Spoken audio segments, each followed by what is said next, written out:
Well, good afternoon. It's nearly 5 o'clock, and I'm delighted to be able to welcome you to this webinar, a series of webinars which we will be having at the university to mark the bicentenary. And it's great that you could join us tonight. And I'm delighted that my good colleague, the Reverend Professor John Morgan Guy, is with us. A very warm welcome to you, John.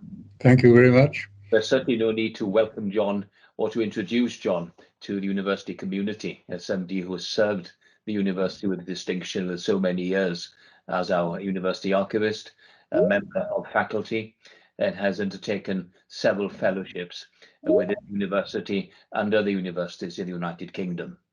But we're here tonight really to share the story of Thomas Burgess, to go through some of the key highlights of that fascinating story of how St. David's College was created over 200 years ago, and to mark perhaps the significant and distinctive contribution of Burgess and his colleagues. John, this has been a remarkable story, and it would be good perhaps to start at the beginning. Burgess the man. If you could outline and just describe to us the key features of the leadership of this remarkable individual. Yeah, certainly. I think that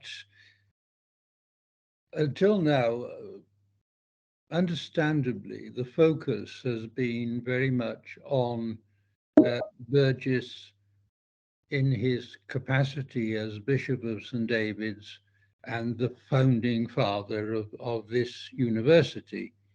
But his contribution in a startling number of ways goes much further back. He was, in fact, the son of a grocer who's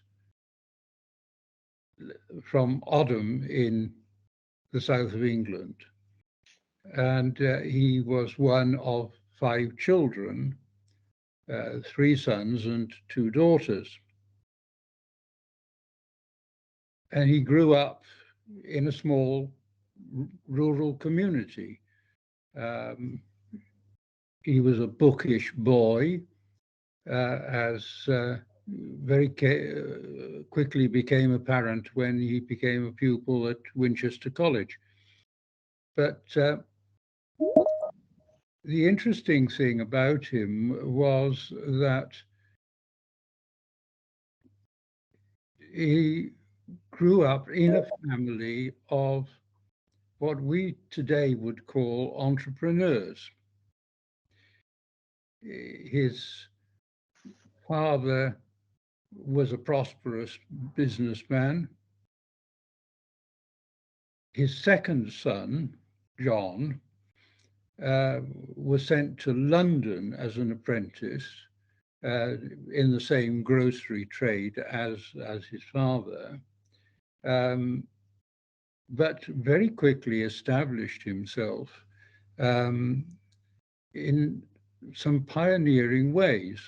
First of all, he set up in business on his own in a shop in the Strand, which was a central position to occupy at the time.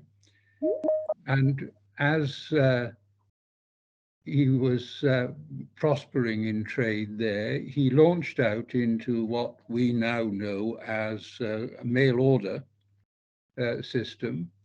He also invented, as far as we can tell, what we know as anchovy paste, which became a major selling point for his business, to the extent that it's mentioned in one of Sir Walter Scott's novels, in St. Ronan's Well.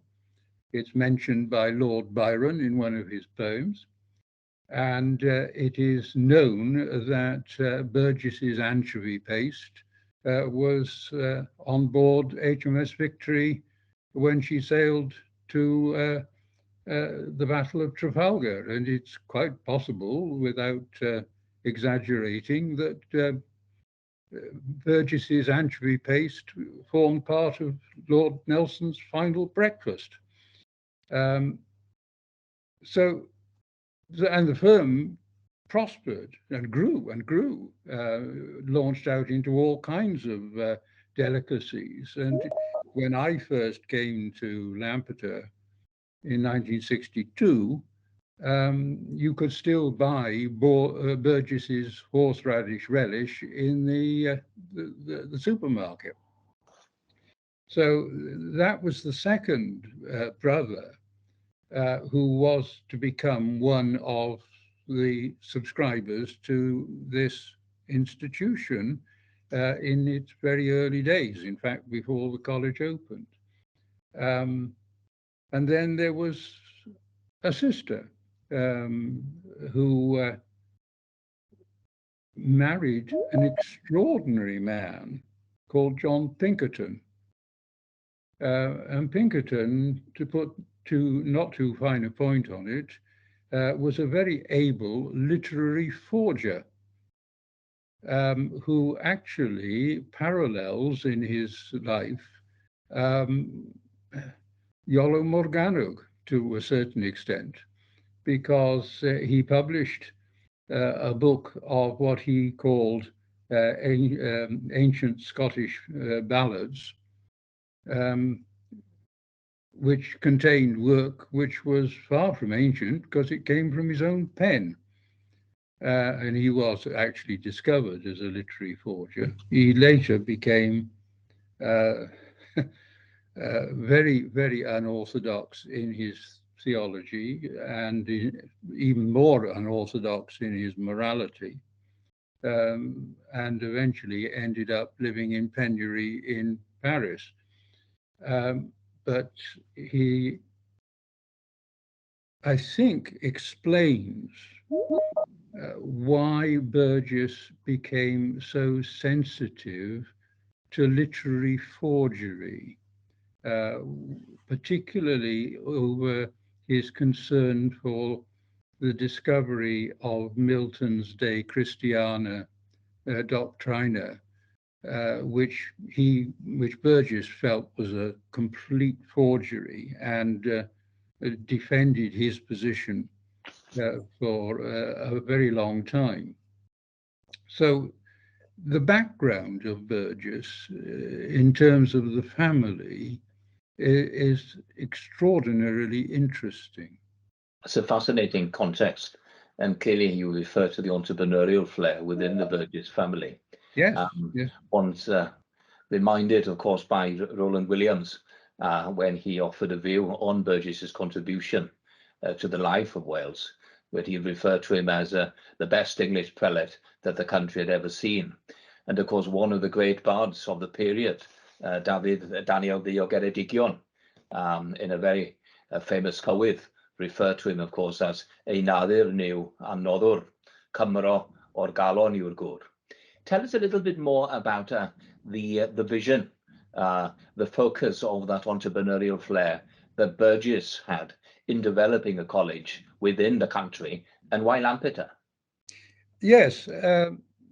That's a fascinating story because, first of all, Burgess was concerned very much with education at all levels.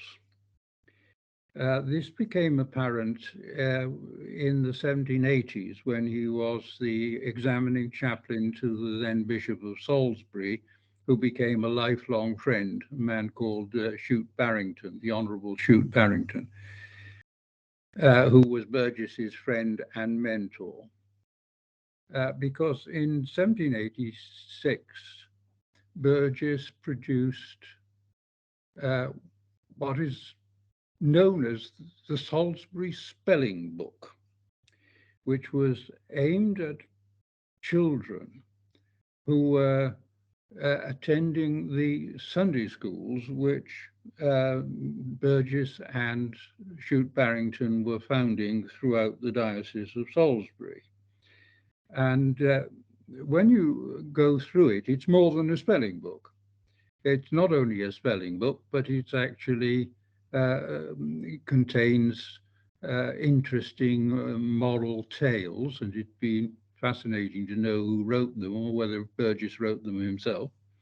It contains a step-by-step approach to learning how to spell, but it also contains simple prayers which Burgess wrote for the benefit of the Sunday school pupils, and also leads up finally to the church catechism.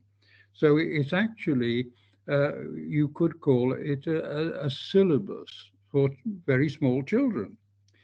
Then later on, he was responsible in the Diocese of St. David's, once he'd become bishop, uh, in establishing divinity strands, we might call it, in the various established grammar schools that existed. And in 1816, he published, again, the equivalent of a syllabus, which is absolutely eye-watering in the demand that it made on those who were in that preparation for ordination, because he obviously expected his non-graduate, largely monoglot Welsh-speaking candidates for ordination, by the time that they worked their way through the syllabus, to be able to cope with Hebrew, Latin, and Greek. And the syllabus outlines this. Later on, that same kind of syllabus gets transferred to the theology that was taught here in Lampeter after the foundation of the university, because the emphasis was on theology and preparation for ministry for a large number of the students. So he was concerned with education at all levels. If I can stop you there for a Yeah, moment, and just reflecting on his role as Bishop of St. David's. I yeah, think in that period, as we well know, the bishops that did come to St. David's were not that interested in the context of the diocese, and some of them certainly were not here for that long. that's He right. seemed to have taken a very focused commitment, not only to developing education in the diocese, but to support the Welsh language and culture. And I'm minded of the very interesting dialogue he had with Iolo Morgannwg, where both Yes, of them, I think, for a period, were not only collaborators in developing a range of associations and eisteddfodau, and Burgess was at the heart of that reformation of cultural development in Wales. he was indeed. I think the interesting thing there is that it was an old school friend of his at Winchester College, who was the Prime Minister at the time, who offered him the See of St. David's, quite unexpectedly from Burgess's point of view, because he was perfectly happy in County Durham. But shortly after Burgess had been offered St. David's and had accepted it, the Bishop of Exeter died, and his friend, the Prime Minister, said, "I'm terribly sorry that I've offered you St. David's, when if I'd known that Exeter was going to go vacant, I would have offered you Exeter." And Burgess said, "No, I'd much rather that you'd offered me St. David's. I'm going to," and effectively, his best years were spent here. He was very much at home in this area. He identified himself, and I think Roland Williams was absolutely right, that he saw himself as a figure of some importance who intended to stay. The fact that he, in the end, went into a kind of semi-retirement as Bishop of Salisbury is neither here nor there. He stayed longer than most of his predecessors, as you rightly say, and he was involved with Iolo Morgannwg and others in fostering Welsh culture. How fluent he ever became in Welsh is another question. He was a considerable linguist, both in the classical and the biblical languages, but also in modern European languages. He had spent some part of his life, a long summer, in fact, in 1787 on the continent. He did on one occasion say that Welsh was more difficult to learn than Hebrew, which is a debatable point. But Eisteddfodau, he saw, I think, as a way of establishing a cultural foundation for Welsh consciousness, Welsh language, Welsh culture. We have to remember that the early attempts to establish Eisteddfodau in Wales was actually spearheaded by the established church rather than by nonconformity. It later tipped over into nonconformity, but with which it's mainly associated now. But originally it wasn't. It was originally a church thing. So yes, I think that's it. But as far as his connection with Iolo Morgannwg is concerned, Iolo was a Unitarian.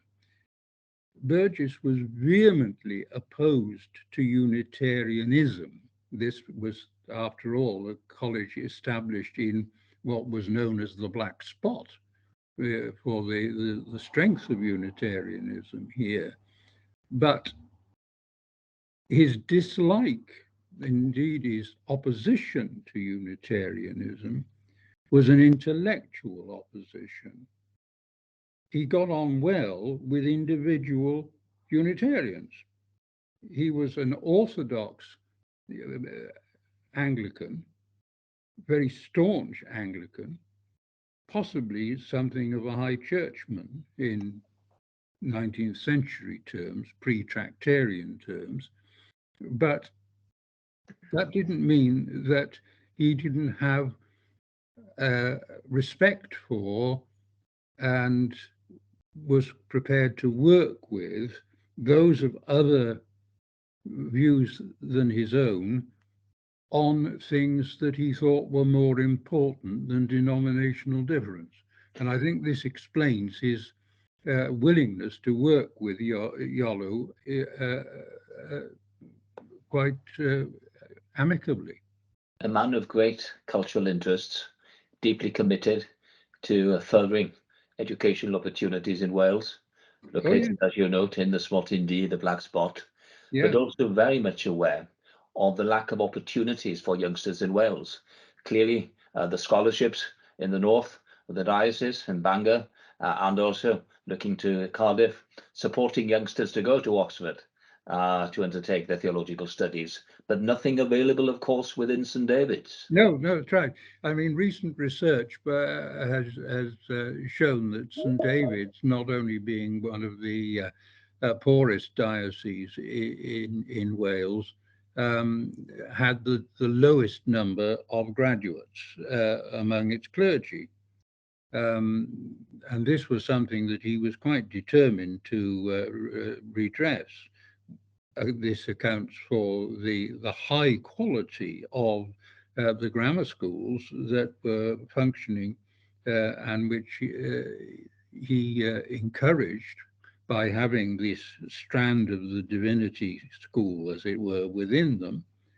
I mean, Lampeter had its own grammar school at that time with two extremely able headmasters in Eleazar Williams and John Williams, who were Eleazar Williams particularly was sufficiently well known for Sir Walter Scott to send one of his sons to Lampeter to be educated in the grammar school. And of course, John Williams became the first principal of the Edinburgh Academy, and now one of the most distinguished public schools in Scotland. So this was Burgess's thing. We mustn't think of Burgess simply in terms of a man who was concerned with theological education, simply for preparation for holy orders. That was important for him, but he was concerned to foster the best in boys, particularly of all ages and from all backgrounds.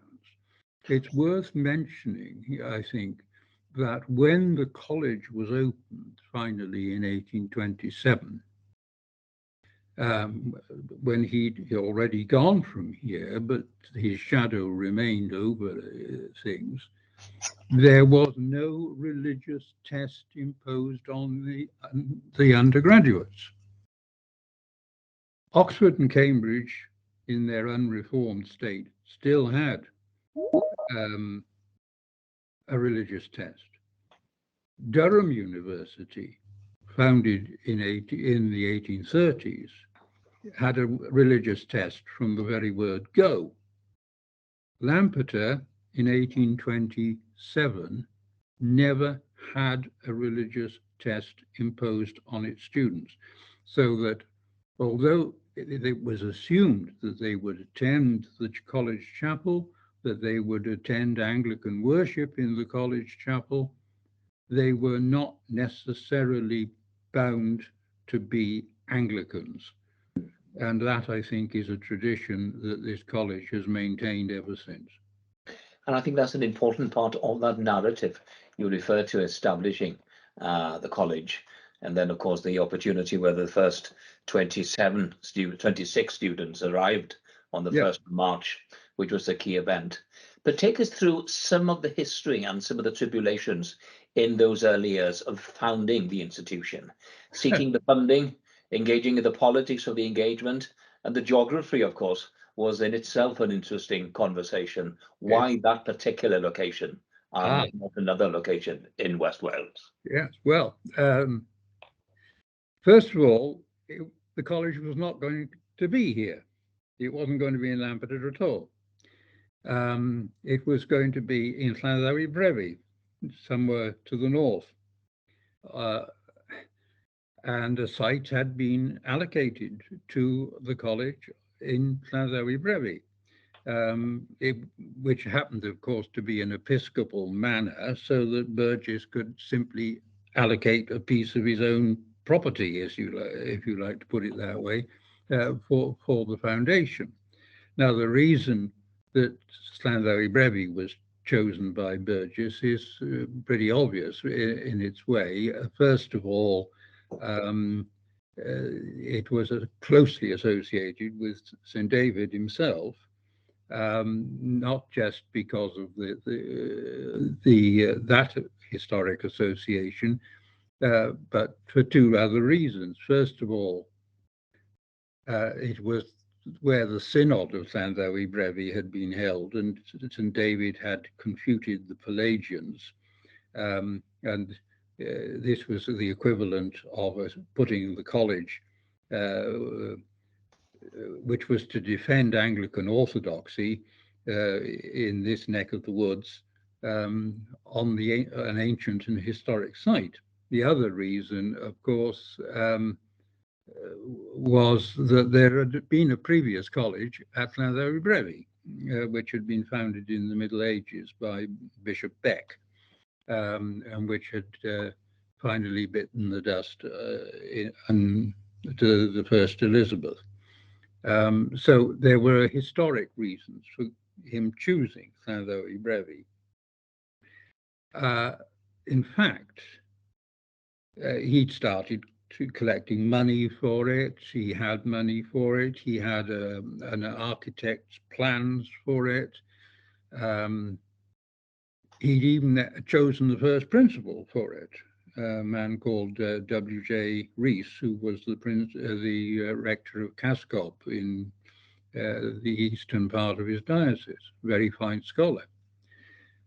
But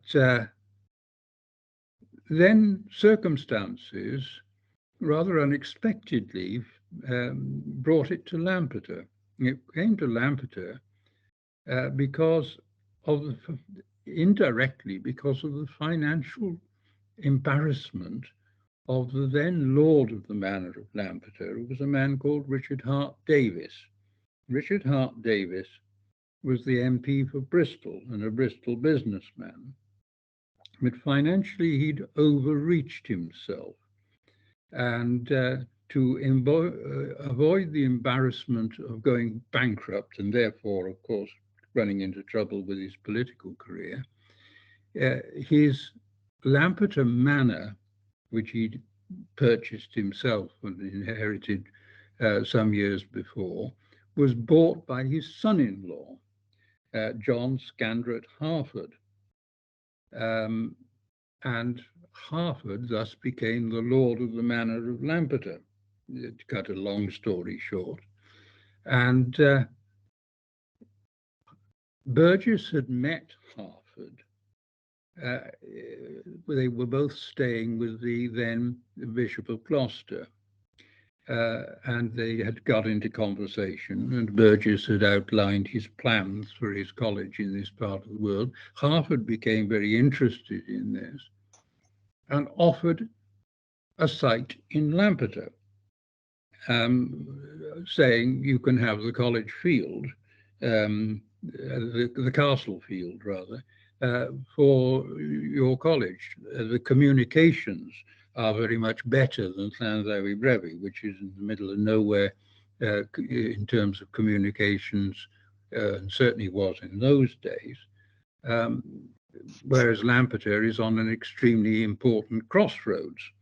So a college there would be able to be accessible to a wider number of people. Burgess agreed with that, much to the annoyance of the people of Llandovery Brevi and Tregaron, who got up a petition to complain about the movement of the college. But it was to Lampeter that the college then was to be transferred, and the money was collected and things got underway. But it very nearly didn't happen. It very nearly didn't happen because for some reason, which we can't really work out, in 1821, he got cold feet. And we know this from the surviving diaries of the man who had been chosen to be the architect. John Harford had introduced Burgess to a man called Cockerell, a young architect already making his name as a classical architect.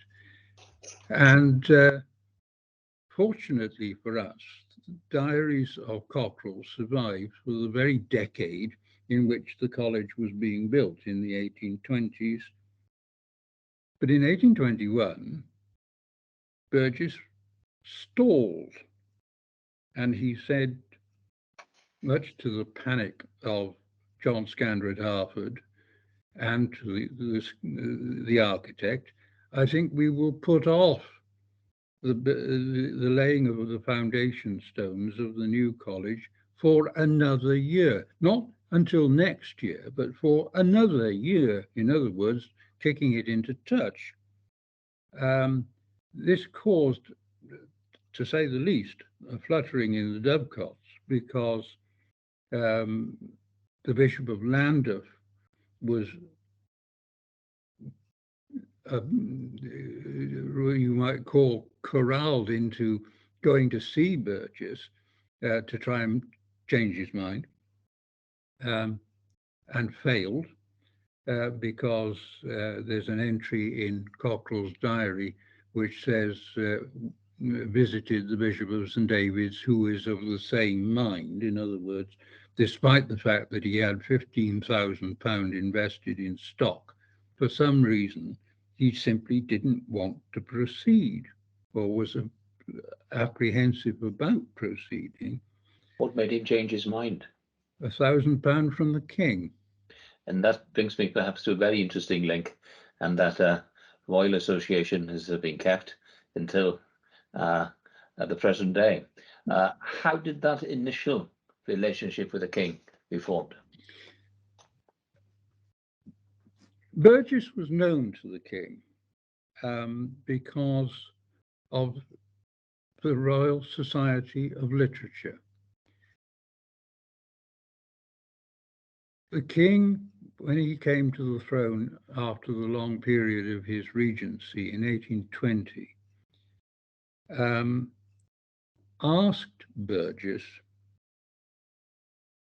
to draw up with a small committee the constitution of the Royal Society of Literature, which was intended to promote good literature, the writing of new books, but also the promotion of and reprinting of older books. George IV, for all his other activities, was in fact a very quite learned literary figure. So he was already known, Burgess was already known to the king.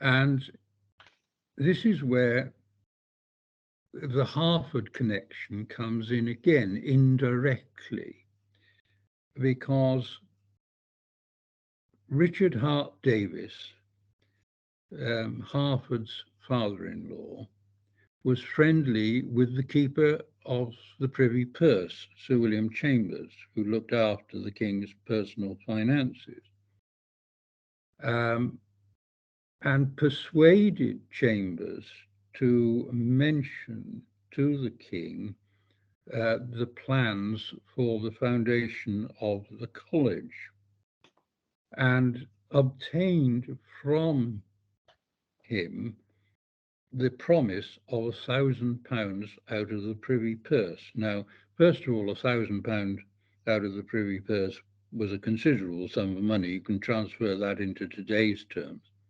And secondly, given that Sir William Chambers was engaged in trying to sort out the king's financial embarrassments, which were more than a few, that £1,000 out of the Privy Purse was going to put a strain on it. And that tipped the balance, because again, we go back to Cockerell's diary, and Cockerell records that Harvard had told him that the king had promised £1,000. A meeting was held in Carmarthen, and in Cockerell's words, all opposition was withdrawn, and thereafter things proceed. Now, the other side of that is the coincidence of dates, bearing in mind that the money was now available, a considerable sum of money from the king. One, the foundation stone is laid on the king's birthday, the 12th of August, 1827. We'll come back to that shortly, I think. Secondly, when the college is consecrated by Bishop's Burgess's successor, John Banks Jenkinson, it's consecrated as near to the king's birthday as is possible in 1828.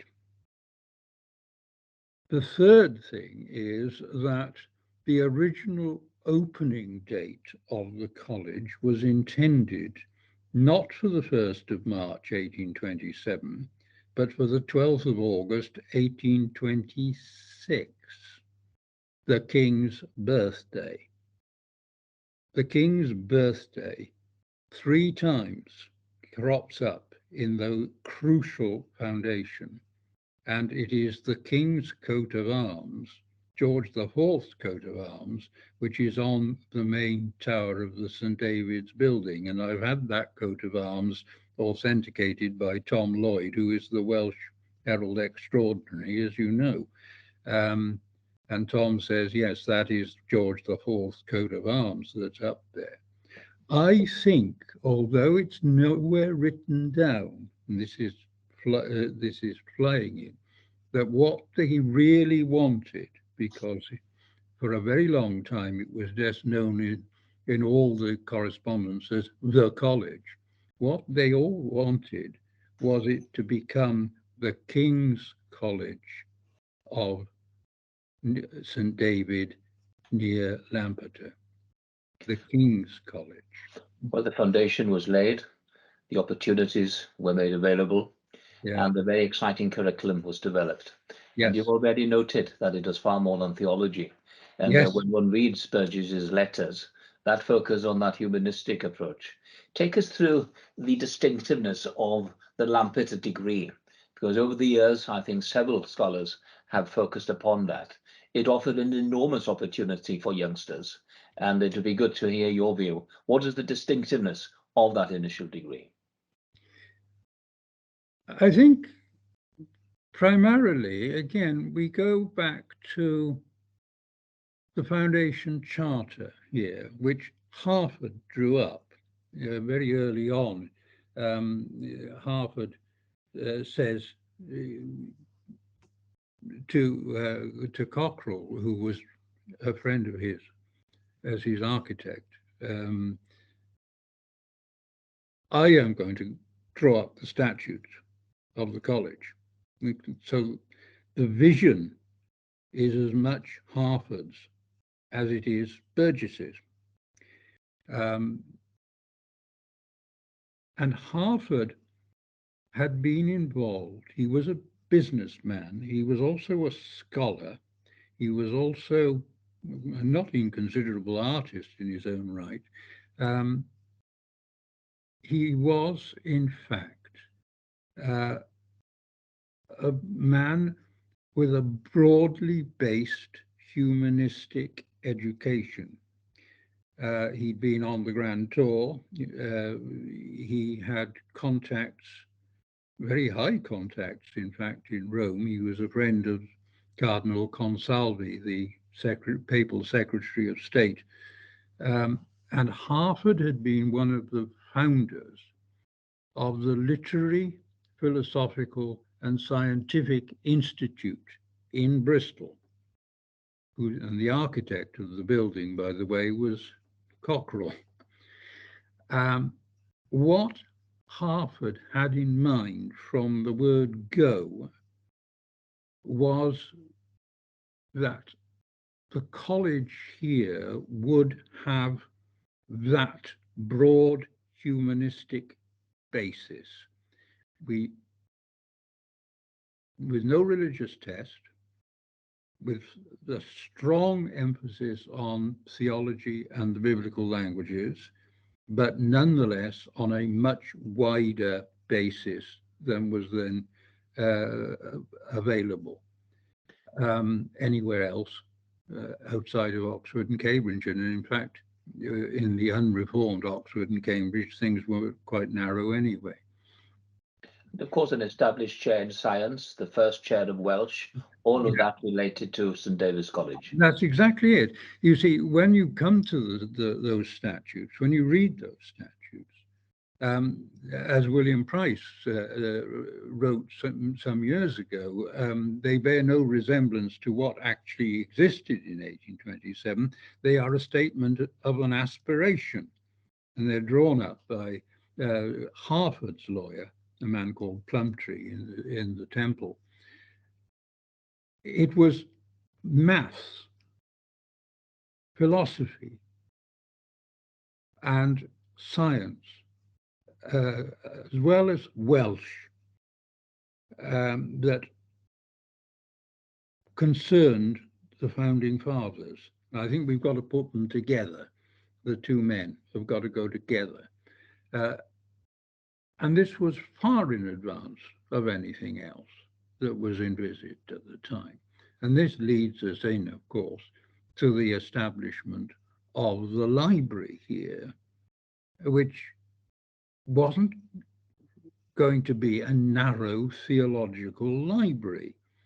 In fact, it very quickly, as we know, and we might talk about this shortly, develops into a kind of proto-library, National Library of Wales, and that was an ambition of people like Sir Thomas Phillips, who wanted it to be a place where Welsh manuscripts would be housed. It had a growing reputation as a place of study for not just the students, but for local gentry families and scholarly interests.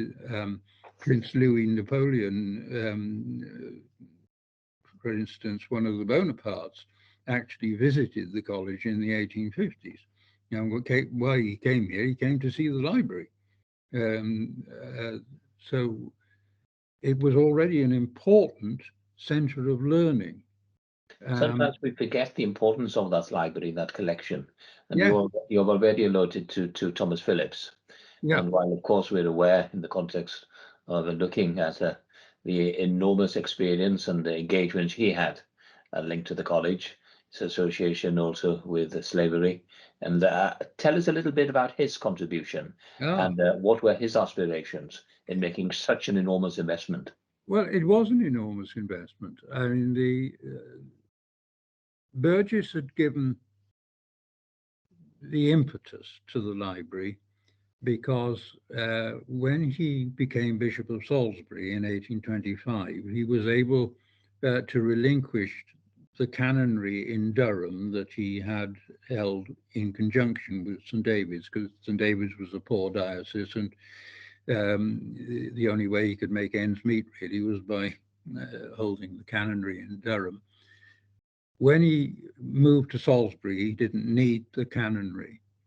He didn't need the income from that. And he had a major library in Durham, and he gave that library to Lampeter in 1825. He gave the rest of his library in his will when he died in 1837. So there are two Burgess donations to the library, not one. So the theological core of the library is established by Burgess. Then we get the Bowdler tract collection, which is one of the finest in the country of Civil War, Commonwealth, and non-during tracts, which had been collected by three generations of the Bowdler family, the last of whom actually lived in Swansea and was known to Burgess, and he gave his library at Burgess's behest. But that brings us to the major donation of Thomas Phillips, the London Welshman who had made his fortune in the East India Company as a surgeon, and who was himself what you could call an educationalist. He, as a surgeon in the East India Company, had been responsible for the founding of libraries in the various places in which he was stationed to provide literary sort of relaxation almost for the soldiery. He carries on that when he retires back to London. And how he got to know about Lampeter is not altogether clear. But he starts providing books in the early 1830s and manuscripts, which he collected in London. The London sale rooms at the time were awash with books and manuscripts. So he was able to accumulate a vast number of things. In fact, in the hundreds of thousands, which finally found their way here. And that underpins the humanistic education of this college, because they cover a mind-boggling range of material: geography, anthropology, medicine, surgery, you name it. You'll find it in the Phillips collection. You mentioned already in this conversation about the aspiration of the founding fathers to Yeah. see the college as a national institution. Oh, yes. You Yes. refer to the library. It's always fascinating when one looks to that renaissance of education in Wales, that created tension in this period between the Anglican state of developing education and the real interests of the nonconformists. And when one reflects on that narrative, the creative tensions between Aberystwyth and Lampeter are certainly seen in creating, I think, a national university for Wales. Take us through some of those original thoughts, and how did that secular approach link in with a very focused Anglican tradition in Lampeter?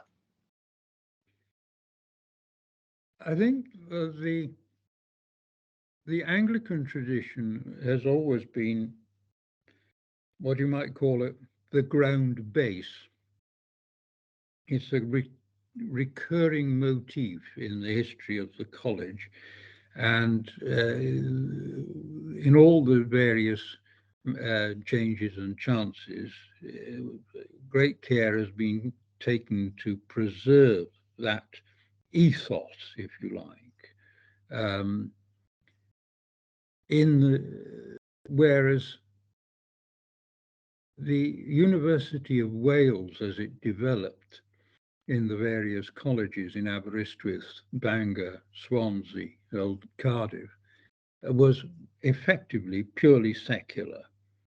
It wasn't, depending upon what part of Wales, whichever of the college was in, it was dominated by different things. Aberystwyth, as you rightly say, was very strongly influenced by Welsh nonconformity. Cardiff, far less so. But there's bound to be a tension, I think, because Lampeter, in a way, always had the potential to punch above its weight. It was small, it was moderately isolated, but on the other hand, it had resources here and a tradition here which the other colleges could not emulate. It had, by the time the first of the University of Wales, the colleges that later became the University of Wales, was founded, Lampeter already had a long and distinguished tradition behind it. And it takes an awful lot to overcome a tradition. I'm always fascinated when one reads the letters of Conor Thirlwell, who then became Bishop of St David's, and who was, of course, at the heart of the development of Trinity College, Carmarthen, and the tension at the time between Lampeter, St David's College, and the aspirations of the bishop to create a training college in Carmarthen. One would have thought that it would be possible to create a single institution to deliver the educational needs of Wales. What happened there? And it took so many years to bring those two parties together. Really very difficult. I mean, Conor Thirlwell was a very difficult man. There's no doubt about it. He was a lawyer by training. He was a barrister by training, and he had a rather forensic legal mind, and a determination really to go his own way. He was a formidable visitor under the statutes of this place, of the college. There's no doubt about it. I mean, one of the few bishops who actually had a very hands-on approach here. But I think he was very the sort of man who was very jealous of his own rights and what he wanted. He went full out to get, Well, and he didn't want to risk. If he was going to found a training college, it was going to be his training college, and it wasn't going to be under the thumb of anywhere else. I've got a feeling there's an element of that about it. Well, when we go back and consider the enormous contribution Burgess made in establishing the college, seeking the benefaction, a comment that has certainly been made on several occasions, that Lampeter was a college in Wales, but not of Wales. What do you make of that statement? I think there's some truth in that, actually, because it is locally based, but it has always been global in its understanding of its role. It was certainly something of an English college. There's no doubt about that. This is where one has to be a bit controversial. What was the purpose of the professorship of Welsh? And the first professor of Welsh, Rice Rees, a very distinguished scholar, but not actually a very competent Welsh speaker. There's no doubt about that. He gets quite worried about the fact that his Welsh wasn't up to the job. The purpose of the Welsh professorship, and you may disagree with me violently on this one, and I'm sure some people would. The purpose of the professorship of Welsh was to enable the largely monoglot Welsh-speaking students, or those for whom English was their second language, to improve their English so that he could communicate with the students in Welsh, but to improve their English, because English was going to be the predominant language. It was always the predominant language of the college. It's interesting that John Owen, later Bishop of St. David's, when he was professor of Welsh here, wouldn't allow his students to speak Welsh because he stuck to that original ethos. So the criticism that Lampeter was, in a way, was an English college dumped down in Wales, as it was put, has a measure of truth behind it. And the first principal, Llewellyn, who we mentioned earlier on, Llewellyn was a fluent Welsh speaker. There's no doubt about that. Though how many people understood his Welsh is another matter, because he came from Bridgend and he was a Glamorgan Welshman, and how much Glamorgan Welsh could be understood in Ceredigion is another matter. But Llewellyn knew perfectly well that his college would founder if he was too strong on the Welsh side, and that alienated people like Archdeacon Thomas Bynon, who thought quite otherwise. So that whole period is a very, very fraught one. And of course, it's a very fraught one over the whole question of Welsh language and culture anyway. I think there's another topic there for a seminar where we could look at the development of the Welsh language and culture within the university over the years. But let me take you back, as I'm mindful of the time. It's been great to have the opportunity just to reflect on some of the core issues in establishing the college. I wonder when Burgess left and had seen the opportunity to start on this creative journey of establishing the collegium, what would his views have been? Would he have been content that he had managed to create and articulate that vision in West Wales? I think the answer to that is undoubtedly yes. I think he would look at the college today and, in fact, look at TSD across the board and be extremely gratified. Because if one thing that you can say about him for certain is that he was a man who had a broad, indeed a very wide vision.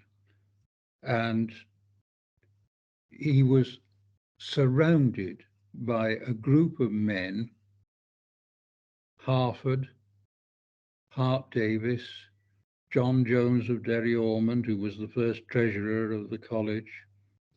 He was surrounded by a group of men who had the same broad vision, a global vision, if you like. So they would have welcomed all of them, I think, with open arms, and great gratification, the way in which things have actually panned out. I always reflect when I read Lloyd Thomas's fascinating book on his period as principal of the college in the 60s, when he goes through all of the detailed work of securing the amendments to the charter, of the politics with the University of Wales. But as he reflects at the end of his career as principal, I think there's one sentence there which I think is appropriate in the 60s, and I think it was for Burgess, and I say for now as well. And it's a simple statement of, for Lampeter to survive, it had to change.